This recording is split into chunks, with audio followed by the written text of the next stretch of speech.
가끔씩 아이들이 어릴 때는 아이들과 함께 놀이동산에 갈 때가 있었습니다. 놀이동산에 가면 꼭 한 번씩 관심을 가지고 들여다보는 것이 롤러코스터라는 거죠. 저는 고소공포증이 있어서 그런 것을 타는 것을 즐겨 하진 않지만 가끔씩 아이들이 그것을 타겠다고 우기게 되면 어쩔 수 없이 롤러코스터를 탈 때가 있습니다. 네, 롤러코스터는 참 우리를 두렵게 만들죠. 왜냐하면 코스가 어떻게 진행된지를 모르기 때문에 천천히 위로 올라가다가 갑자기 급 강화할 때 굉장히 큰 두려움과 공포가 밀려오게 됩니다. 그리고 그 모든 과정을 끝마치고 나면 끝났다는 안도감과 함께 또 이것까지 해냈다라는 쾌감도 우리가 느끼게 됩니다. 어떤 의미에서 여러분, 우리가 당하는 고난이라는 것도 우리 인생에 찾아오는 롤러코스터와 같다라는 생각을 해보게 됩니다. 왜냐하면 이 고난이라는 것도 우리가 예상할 수 없습니다. 우리 앞에 어떤 일이 펼쳐질지 우린 전혀 알지도 못하기 때문인 거죠. 알지 못하기 때문에 우리는 두려움을 느끼는 겁니다. 만약에 그 코스를 제대로 안다면 이것 다음에 뭐가 일어나고 또 이 다음에 뭐가 일어난 줄 알면 우린 크게 두려워하지 않고 갈 수 있지만 그 다음 과정과 그 다음 일정을 모르기 때문에 우리의 마음속의 고난이 우리를 두렵게 만들고 힘겹게 하는 겁니다. 그렇지만 우리가 이 고난을 대하는 자세를 마치 롤러코스터 같다라고 생각한다면 우리는 고난을 조금 더 다르게 접근할 수 있고 고난에 대한 우리의 이해와 생각을 바꾸어 갈 수도 있게 되는 겁니다. 자, 그런 의미에서 우리가 고난을 대하는 첫 번째 자세는 오늘 본문 12절 말씀에 보니까 이상한 일 당하는 것 같이 이상히 여기지 말라는 겁니다. 여러분, 고난을 당할 때 우리가 가져야 될 첫 번째 자세는 고난은 이상한 것이 아니다라는 겁니다. 왜냐하면 우리는 지금 롤러코스터 위에 타고 있으면 롤러코스터 위에서 그 기차가 지나가는 길을 우리가 예상할 수 없다라는 겁니다. 우리 앞에 어떤 코스가 분명히 오는 것은 맞습니다. 갑자기 천천히 올라갔다가 급 강화함을 통해서 또 너무 급하게 꺾이는 그런 광경을 볼 때 큰 두려움이 우리 속에 밀려오지만 이상한 것이 아니라는 겁니다. 왜냐하면 그 롤러코스터를 설계했던 분이 안전하게 그 모든 과정을 준비했기 때문입니다. 그런 의미에서 19절 말씀에 보면 그러므로 하나님의 뜻대로 고난을 받는 자들이라는 말씀이 기록되어 있는데 롤러코스터에는 하나님의 뜻이 그 안에 있다라는 겁니다. 우리를 그 위에 태우시는 하나님의 목적과 뜻이 우리에게 있다면 굳이 우리가 그 롤러코스터 위에서 이상한 일을 당하는 것처럼 이상히 여길 이유가 없다는 겁니다. 왜냐하면 하나님이 정하신 코스와 하나님이 정하신 순서대로 지금 우리 인생 가운데 그 고난이라는 아픔과 어려움이 찾아오고 있는 것이기 때문입니다. 생각만 조금 바꾸면 우리의 삶이 이 고난이라는 것 때문에 더 이상 좌절하고 절망하며 정말 죽고 싶을 만큼 힘든 시간이지만 이것에도 하나님 뜻이 있고 하나님의 계획하심 가운데 우리의 삶이 있다라는 것, 그리고 시간이 지나면 반드시 이 고난의 끝자락에 이르게 된다라는 것, 그때 우리가 느낄 그 즐거움과 감사와 또 이 쾌락과 즐거움이 있다는 것을 우리가 아는 것이 필요합니다. 그러므로 혹시 우리의 삶의 고난이 찾아올 때 이상한 일 다는 것처럼 이상히 여기지 말고 이 고난을 통해서 오늘 보면 12절 앞부분처럼 너희를 연단하려고 오는 불시험을 이상히 여기지 말라는 겁니다. 이 고난을 통해서 하나님께서는 우리를 연단하기 원하시고 연단의 목적은 우리를 조금 더 정금 같게 만들고 조금 더 강하게 만들기 위한 하나님의 뜻이 있다는 사실을 우리가 기억해낼 수 있는 겁니다.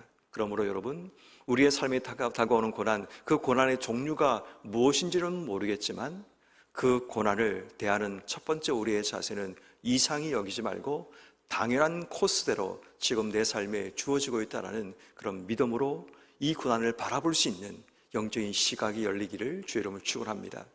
두 번째, 여러분, 고난을 대하는 두 번째 자세는 고난을 즐기는 자세가 필요합니다. 롤러코스터를 타는 사람들의 공통적인 특징은 뭐냐면 쾌감을 즐기는 겁니다. 두려움을 즐기고 공포를 즐기는 겁니다. 그래서 사람들은 여름이 되면 극장 같은 경우도 공포영화를 보기 위해서 가는 겁니다. 비록 두렵고 무섭고 다음 장면에 어떤 내용이 나올지 알지 못하지만 그것을 즐기고 그것을 또 쾌감을 누리는 그런 삶을 살려고 사람들은 그러한 공포에 나가게 되는 겁니다.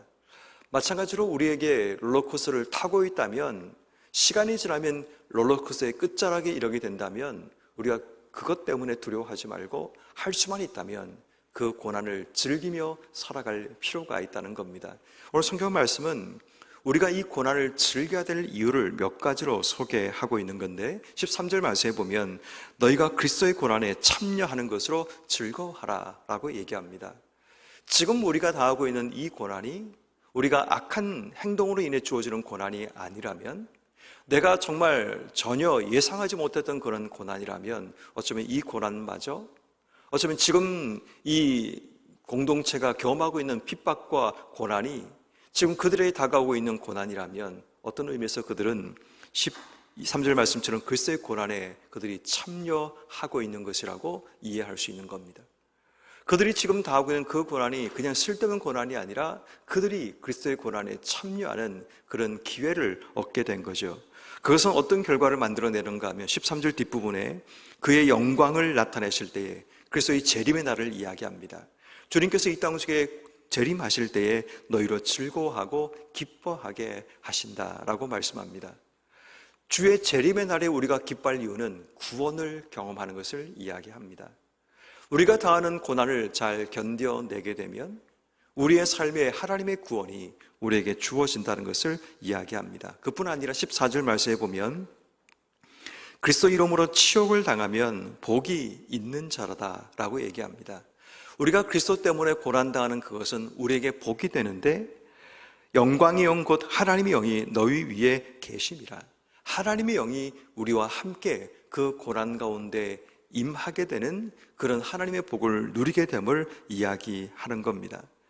다시 말해 고난이 우리에게는 괴로움과 고통이 분명히 맞지만 그 고난 가운데 하나님의 영이 우리에게 임하시고 그 고난이 우리 인생의 복이 되고 또 그 고난이 결국 우리 인생의 하나님의 구원으로 나아가게 만드는 그런 과정이라면 우리가 그 과정을 너무 슬프게만 여기지 말고 너무 괴롭게만 여기지 말고 그것을 즐길 수 있는 지혜가 필요합니다. 어차피 롤러코스터가 끝날 때까지는 절대로 그 위에서 내려올 수 없습니다. 근데 우리가 계속해서 그 위에서 두려워하고 또 괴로워하며 시간을 낭비하는 것보다 그것을 즐기기 시작하면 그 고난이 오는 것이 그렇게 두려워지지 않습니다. 처음에는 물론 두려움과 공포 그리고 이것이 함께 우리에게 밀려오게 되지만 한 번, 두 번 잘 이겨내게 되면 그 다음에는 이 고난이 올 때마다 우리 마음속에 기대감이 생기는 겁니다. 이번에는 어떤 즐거움이 내 속에 주어질지 또 이 고난이 끝나고 났을 때 어떤 쾌감이 우리에게 주어질지 우린 그것을 기대할 수 있는 그런 여유가 생기게 되는 겁니다.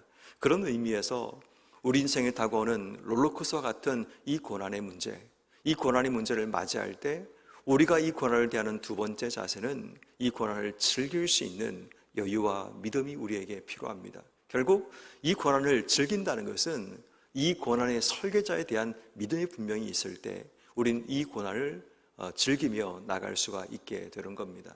물론 고난을 즐길 수 있는 사람이 얼마나 되겠습니까? 그렇지만 이 고난을 즐길 수 있는 그런 마음의 자세를 가지게 되면 더 이상 고난 때문에 우리의 삶이 침식당하지 않고 우리의 마음의 평안을 잃어버리지 않을 수 있다는 사실 꼭 기억하셔서, 물론 고난이 올 때 바로 즐거워하면 이상한 사람이겠죠. 그렇지만 그리스도 때문에, 하나님 때문에 고난 속에서 하나님을 기대하고 또 하나님을 바라보면서 그 안에 누리는 즐거움과 기쁨을 찾을 수 있다면 우리의 신앙도 한 단계 성장하게 되고 더 이상 고난이 우리에게 두려움이 아니라 고난을 통해서 얻어질 유익을 생각하다 보면 더 큰 즐거움과 기쁨 속에 나가게 되는 그런 은혜가 있게 됩니다. 그러므로 고난을 대하는 두 번째 자세는 고난의 스릴을 즐길 수 있는 이런 모든 삶이 되기를 주의 이름으로 축원합니다. 마지막 세 번째, 여러분, 이 고난이 롤러코스터라면 우리가 꼭 기억할 한 가지는 롤러코스터는 반드시 안전바가 있다는 것을 기억해야 됩니다. 여러분, 롤러코스터를 탈 때 반드시 위에서부터 내려오는 안전바가 있어서 그 안전바를 붙들고 롤러코스터의 스릴을 우리는 경험하게 됩니다. 만약에 그 안전바가 없으면 원심력으로 돌 때에 튕겨져 나갈 수밖에 없을 겁니다. 그렇지만 절대로 풀리지 않는 그 안전바가 우리에게 있기 때문에 그것이 회전을 하고 또 위로 올라가고 밑으로 내려올지라도 우리의 몸이 튕겨져 나가지 않고 그 자리에 유지할 수 있는 겁니다. 오늘 성경 말씀인 19절 말씀에 보면 이렇게 말합니다. 그러므로 하나님 뜻대로 고난을 받는 자들은 또한 선을 행하는 가운데 그 영혼을 미쁘신 창조주께 의탁할지니라.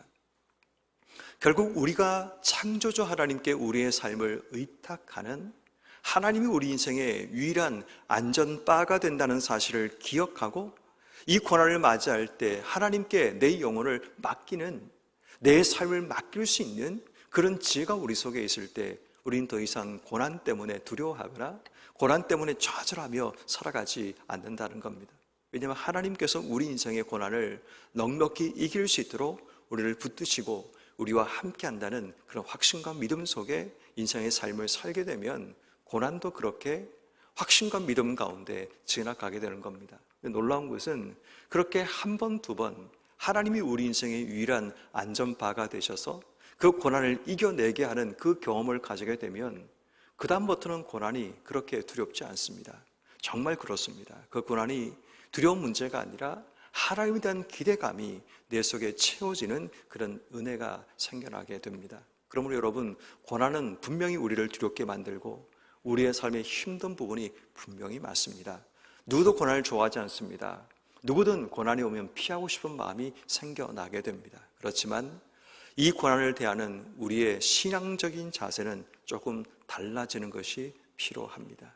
세상 사람들은 고난을 대하면 피하고 도망치고 또 이 고난 때문에 자신의 삶이 점점 침식당해서 기쁨은 사라지고 괴로움과 고통과 절망과 우울함 가운데 우리의 삶이 살아가게 되지만 하나님의 사람들인 우리에게 고난은 조금 더 색다른 관점으로 바라볼 필요가 있습니다. 이 고난 때문에 하나님의 영이 우리와 함께 하시고 이 고난 가운데 주의 뜻을 찾게 되고 이 고난 때문에 내 삶이 연단되어서 더욱더 강해지는 하나님의 은혜가 주어진다면 그 고난이 우리 인생에 쓸데없는 것이 아니라 이 고난이 우리를 성장하게 만들고 우리를 한 단계 업그레이드 되게 만드는 하나님의 은혜라는 것을 기억해야 됩니다. 그러므로 현재 혹 여러분 삶 속에 고난이 있다면 이 고난을 대하는 자세를 오늘 말씀을 통해 배운 대로 적용하시면 되겠고, 만약 지금 내가 고난 가운데 있지 않을지라도 언젠가 우리 인생에 찾아올 그 고난 앞에